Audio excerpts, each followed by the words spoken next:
Hi, I'm Buddy Frost. I am the co-founder, director, and game designer for Frostflame Games. I don't do it alone. I do it with Roxflame and Alex Matthews, who should be here around somewhere. Roxflame does all our amazing graphic design, and Alex Matthews does the really hard work of replying to emails. This talk is about my game Pavé, my design philosophy, and breaking down the actual design elements of it and how we finally got it to stores. It starts with loving games. Like a lot of people my age, I started in the 8-bit era with my Master System. I really loved playing tabletop games in a rural kitchen table with family, and I liked the tactile elements of physical games and sometimes played with them more as toys than actual games. So as I grew up, I started to really analyze them and really become aware of game design and mechanics. I grew up with a lot of kind of math books and science magazines and loved John Conway and his kind of mathematical games. Like a lot of people like Magic the Gathering, and found that the lead designer, Mark Rosewater, has a lot of content on game design and really helped me see individual mechanics. And now, like a lot of people, I like Game Maker Toolkit on YouTube. So I wanted to make a game, but I thought it was important to design the parameters first. So I wanted to make a 2-player game that people can play anywhere in 5 or 10 minutes, and hopefully they won't get too angry at each other. I might have failed a little bit at that sometimes. So I started with the idea that a win condition often defines a game. So in first-person shooters, you have a capture the flag game, or a escort the payload, or a ring-closing battle royale. So I decided to start with the win con and make every mechanic support that win condition. So I started with a win condition from the game Nash or Hex. It's one that I found quite young from a science magazine with my brother. It was invented by the mathematician John Nash, who was in the subject of the movie A Beautiful Mind. Designed to be mathematically perfect, which means if you have perfect play, you'll always win, which means it's not that fun. However, it's a really good win condition. So I decided to support it with mechanics I'd picked up. I like the idea of lines, but instead of other games where lines or pieces belong to people, I like the idea of there being a single line, and the fight happens with trying to make the line go your way while not making it go your opponent's way. So I had to add an extra dimension. So you can stack the pieces to change. So we've got a more dynamic play field, and then it really becomes a battle. So once we've got this basic form of the game, we realize it's still quite calculation heavy. If you had a set of just your pieces, it would be like chess, of having to memorize the right sequence every time. So we had a bag for randomization. Also, we did playtest having an open hand, and we found that that was way too difficult. We thought way too much, and it's just much easier to have that hidden information, so you've got just enough to plan your turns and not worrying too much about your opponent. So our initial play version was made drawing on some poker chips that were lying around. One day, hanging out with Roxy, needed to do some work and told me to entertain myself, so I made this game I'd been thinking about for years. We then played it for the next 6 hours. So as we kept playtesting the game, we started to iterate and find out what's important. We 3D printed these holders, and that's when the physical feel really started to materialize. We figured out the play patterns and how people like to play the game, so it helped us know how to teach people how to play the game. And we started to close up the corners. In this case, the literal corner case of what happens when you connect into a corner. We made the Pavé rule to close that up. So congratulations, you have a game. Now what? So, as mentioned in all the other talks, we had a plan to self-publish maybe if we could. That meant finding a manufacturer and at least try and make a manufactured prototype If that didn't work, we'd find a publisher and also just try and find our audience.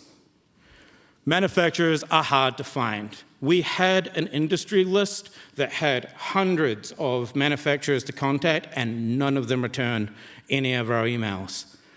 The only manufacturer that really shows up on Google is Panda Games. They're pretty good, they're expensive, they're reliable. Some people use them for their first kind of small run. We found that they were too expensive. We tried to go even cheaper. We used boardgamemaker.com. They had very standard parts. We couldn't make our holders. We went with screens. We had to use stickers. We couldn't even afford a board. We had to use the back of the box. These limitations made us realize what's important. We absolutely need the holders. Those stickers were going to wear too much, were being jiggled in a bag. But having a raised up board was quite nice. So on our next version, we made the board fit into the box. Publishers are hard to find. Some have submission pages that are just arcane and impersonal. When you do get like a pitch in front of people, you'll think you successfully pitched to Hasbro, only for them to tell you that they want to make toyetic games like Ants in Your Pants. And you can try and meet them at conventions, but they still might not return your emails. Your audience is not hard to find. Getting in front of people who want to play your game is the most important step. WellyCon is absolutely brilliant for this. They make it very easy for up-and-coming creators. It's very affordable. I recommend them the most.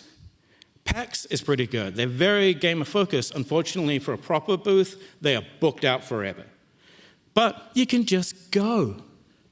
We just sat down on an open play table and just started playing the game with people and building up a following. We also took it to industry after parties and really got a following through industry people as well. Then the opportunities started coming to us. Somehow Armageddon found out about us and wanted us to do Wellington, but they told us we had to go to Tauranga as well. So we did, and it was the best thing we ever did. This is when we really started to understand the product, connect with a wider audience of people that we didn't expect and people who weren't there just the game.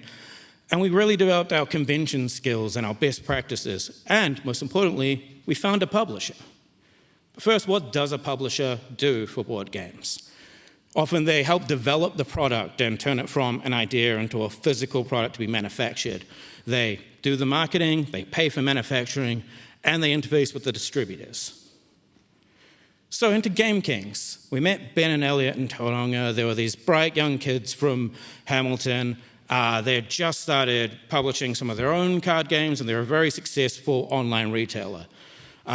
They really liked that we already had a developed product because they were quite new at this publishing thing. They collaborated on marketing because they liked our strong voice.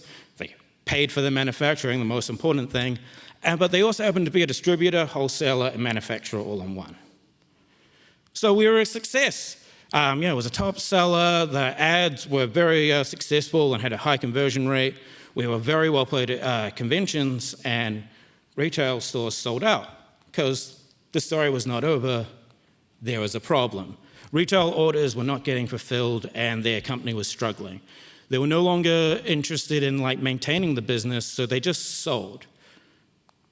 So now what? Well, this was just as our license came up. And so we talked to them, and they were happy to give us the manufacturing account, making us the publishers now. Through doing all the conventions and having a product out, we now have better connections to distributors, and we became a publisher. We now have an order of Pavé on the way that we published. So looking to the future, we now realize we have the connections to pass it on. We have the manufacturers and distributors. We can start looking into being a publisher ourselves.